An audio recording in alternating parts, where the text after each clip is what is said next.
Good morning, good afternoon, and good evening. Today is Africa Day, and that's why Margaret said it's a special day, an opportunity to celebrate Africa's vitality and diversity, and to promote African unity. Africa Day celebrates the birthday of the Organization of African Unity, which was established on May 25, 1963, 57 years ago. And its successor organization is the African Union, which was established in 2002. Today, on Africa Day 2020, we mark the successes and progress made throughout the African continent. This year, celebrations are more muted because of, as you know, the COVID-19 pandemic. So far, although around half of the countries in the region have community transmission, concentrated mainly in major cities, Africa is the least affected region globally in terms of the number of cases and deaths reported to WHO. Africa has just 1.5% of the world's reported cases of COVID-19 and less than 0.1% of the world's deaths. Of course, these numbers don't point the full picture. Testing capacity in Africa is still being ramped up, and there is a likelihood that some cases may be missed. But even so, Africa appears to have so far been spared the scale of outbreaks we have seen in other regions. The early setup of a leaders' coalition led by the African Union under the chairmanship of President Ramaphosa of South Africa were key to rapidly accelerating preparedness efforts and issuing comprehensive control measures.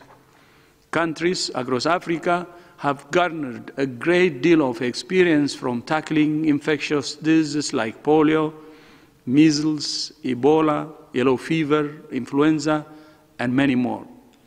Africa's knowledge and experience of suppressing infectious diseases has been critical to rapidly scaling up an agile response to COVID-19.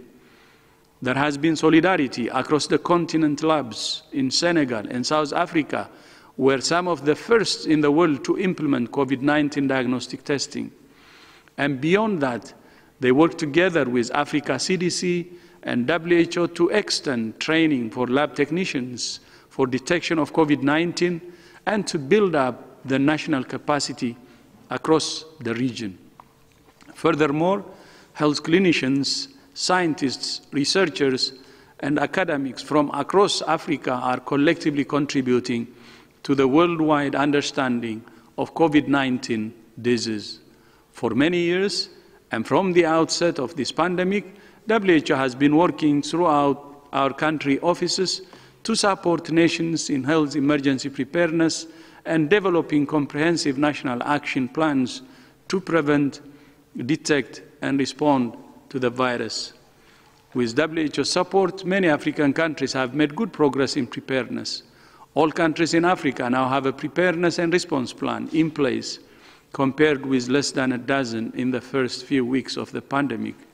48 countries in the region have a community engagement plan in place, compared with only 25 countries 10 weeks ago. And 51 have lab testing capacity for COVID-19, compared with 40 countries 10 weeks ago. WHO continues to support Africa with other life-saving supplies. And as of last week, we have shipped millions of personal protective equipment and lab tests to 52 African countries. In the coming weeks, we plan further shipment of PPE, oxygen concentrators, and lab tests. However, we still see gaps and vulnerabilities.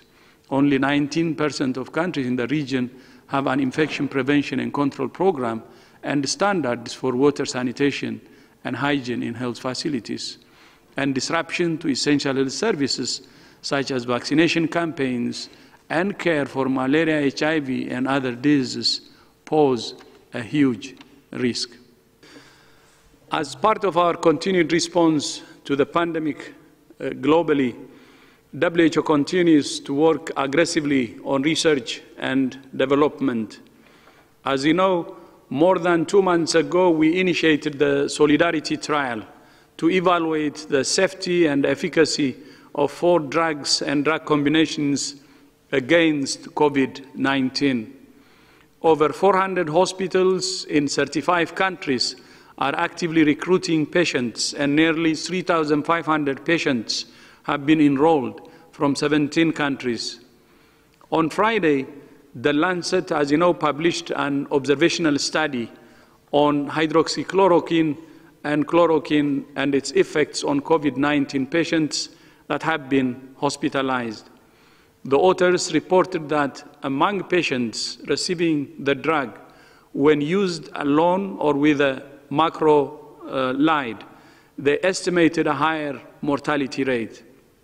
The executive group of the Solidarity trial, representing 10 of the participating countries, met on Saturday and has agreed to review a comprehensive analysis and critical appraisal of all evidence available globally.